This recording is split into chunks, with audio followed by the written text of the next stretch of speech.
কোরবানিকে ঘিরে প্রতি বছরই চামড়া বেচাকেনায় ব্যস্ত সময় পার করেন আড়তদার ও পাইকারি ব্যবসায়ীরা। এবছরও তার ব্যতিক্রম হয়নি।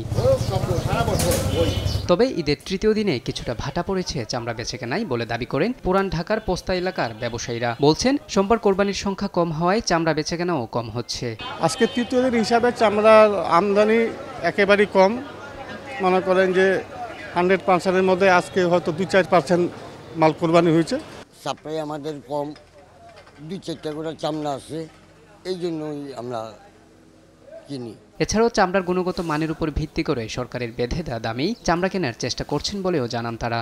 এভারেজ কত এই 900, 1000 বড় চামড়াগুলো। আজকে চামড়াটা হলো সহজ চামড়া হয়, এই জন্য সর্বোচ্চ দাম দিয়ে আমরা কিনতেছি। এদিকে চামড়া বেচাকেনার পাশাপাশি কোরবানির বর্জ্য অপসারণে সিটি কর্পোরেশনের পরিচ্ছন্নতা কর্মীদের তৎপরতাও দেখা যায়। মোহাম্মদ আলাউদ্দিন, দেশ টিভি, ঢাকা।